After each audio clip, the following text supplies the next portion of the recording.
Hi, kindergartners. Welcome back for part 2 of chapter 11. In part 1, remember, Dorothy went in to finally meet the wizard, and there was no wizard. Instead, there was this floating head, remember? And he tells Dorothy that no, he won't help her until she kills the Wicked Witch. Now it's the Scarecrow's turn. And so, of course, the Scarecrow is going into the throne room thinking that, of course, he's going to see the same floating head that Dorothy saw the day before. Here is where we stopped. So the Scarecrow followed him and was admitted into the great throne room, where he saw, sitting on the emerald throne, a most lovely lady.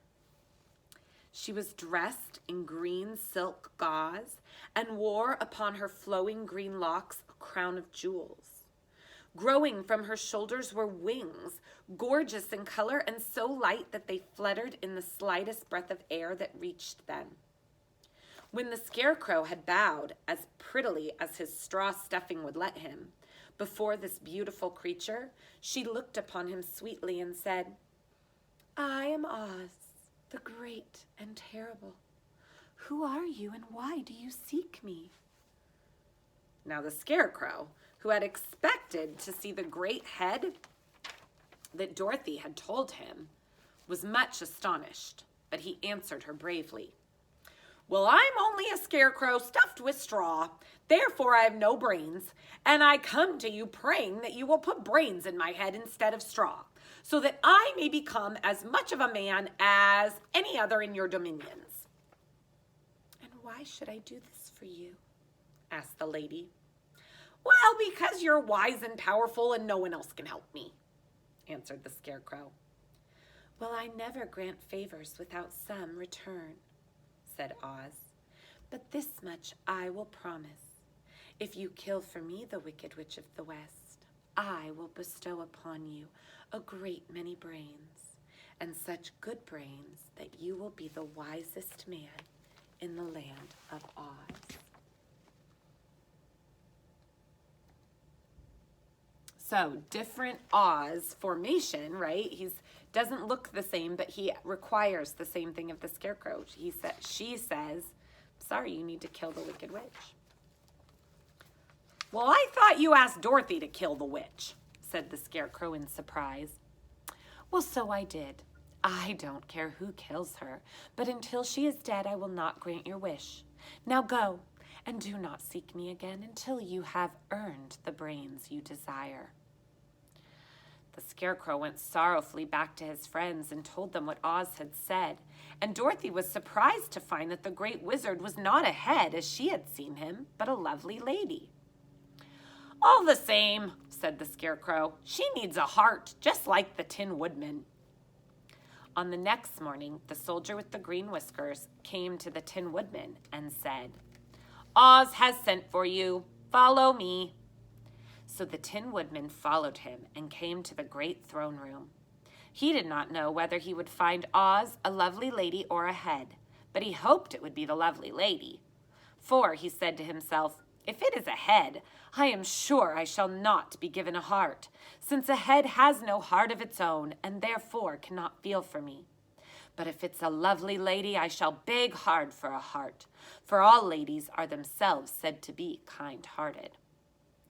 But when the woodman entered the great throne room, he saw neither the head nor the lady, for Oz had taken the shape of the most terrible beast. It was nearly as big as an elephant, and the green throne seemed hardly strong enough to hold its weight. The beast had a head like a rhinoceros, only there were 5 eyes on its face. There were 5 long arms growing out of its body, and it also had 5 long, slim legs. Thick, woolly hair covered every part of it, and a more dreadful-looking monster could not be imagined. It was fortunate that the Tin Woodman had no heart at the moment, for it would have beat loud and fast from terror. But being only tin, the woodman was not afraid at all, although he was very much disappointed. "I am Oz, the great and terrible," spoke the beast in a voice that was one great roar. "Who are you, and why do you seek me?" Oh, I am the woodman, and I am made of tin. Therefore I have no heart and cannot love. I pray you give me a heart, so I may be as other men are." "Why should I do this?" demanded the beast. "Because I ask it, and you alone can grant my request," answered the woodman. Oz gave a very low growl at this, but said gruffly, "If you desire a heart, you must earn it." "Well, how?" asked the woodman. "Help Dorothy kill the Wicked Witch of the West," replied the beast. "When the witch is dead, come to me, and I will give you the biggest and kindest and most loving heart in the land of Oz." So the Tin Woodman was forced to return sorrowfully to his friends and tell them of the terrible beast he had seen. They all wondered greatly at the many forms that the great wizard could take upon himself. And the lion said, "Well, if he's a beast when I go to see him, I shall roar my loudest and frighten him so that he will grant all I ask.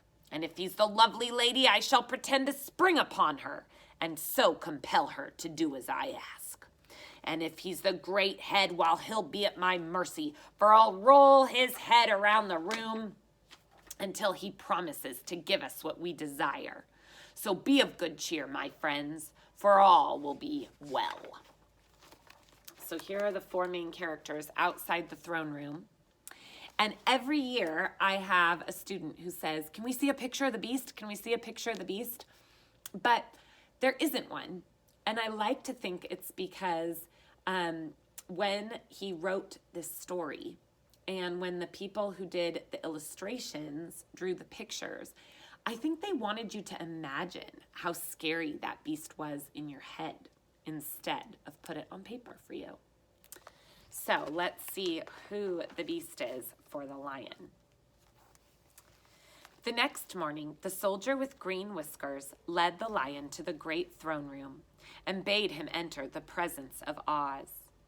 The lion at once passed through the door and, glancing around, saw to his surprise that before the throne was a ball of fire, so fierce and glowing that he could scarcely bear to gaze upon it. His first thought was that Oz had by accident caught on fire and was burning up. But when he tried to go nearer, the heat was so intense that it singed his whiskers, and he crept back, trembling, to a spot near the door. Then a low, quiet voice came from the ball of fire, and these were the words it spoke. "I am Oz, the great and terrible. Who are you, and why do you seek me?" And the lion answered, "I am the cowardly lion, afraid of everything.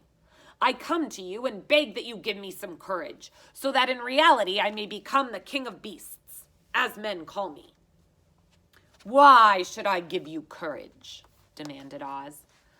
"Well, because of all wizards you're the greatest, and alone have the power to grant my request," answered the lion.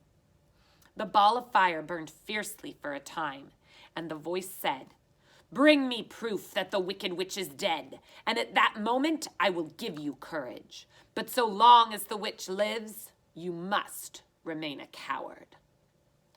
The lion was angry at this speech, but could say nothing in reply, and while he stood silently gazing at the ball of fire, it became so furiously hot that he turned tail and rushed from the room. He was glad to find his friends waiting for him and told them of his terrible interview with the wizard.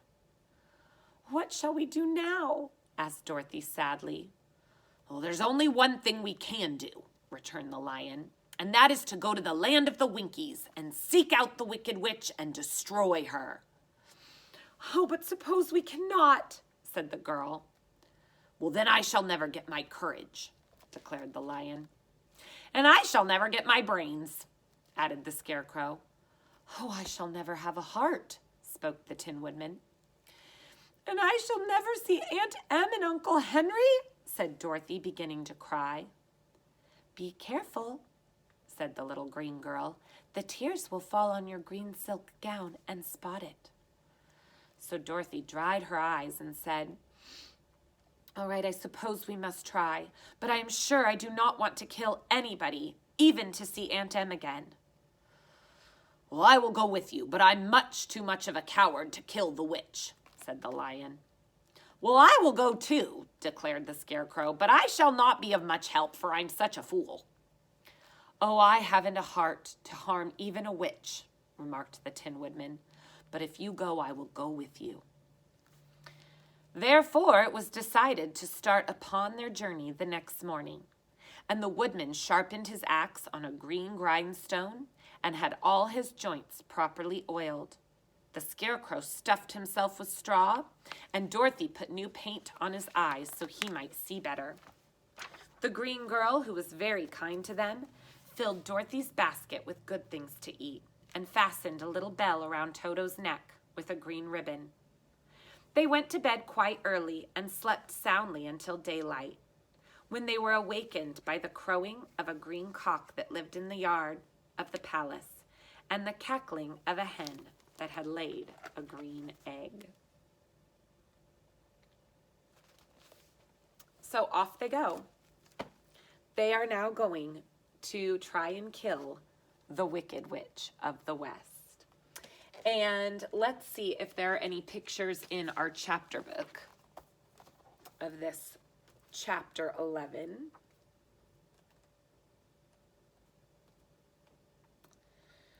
Let's see.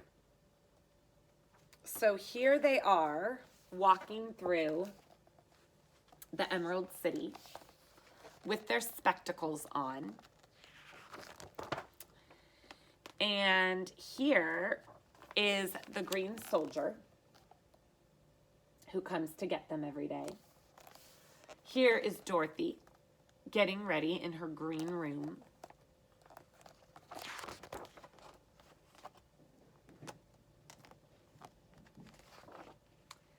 Here is the head, I do believe. Now, it does have all the characters in the throne room at once, which we know didn't happen in the book, but there is a picture of the head, at least. And then here they are, just sort of sad, because they really think they don't know how to kill this wicked witch. And that's really the only hope that they have. So that was chapter 11.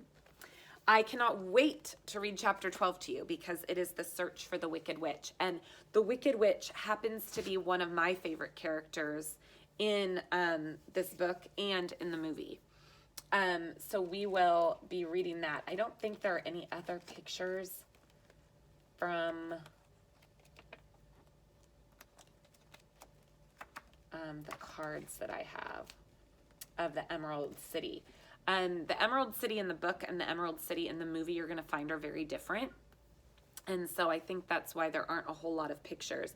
The witch is different as well. So that will be really fun for you guys to hear about in the next chapter. So tune back in for chapter 12. There's no place like home. I love you, my little munchkins. Mwah. Bye.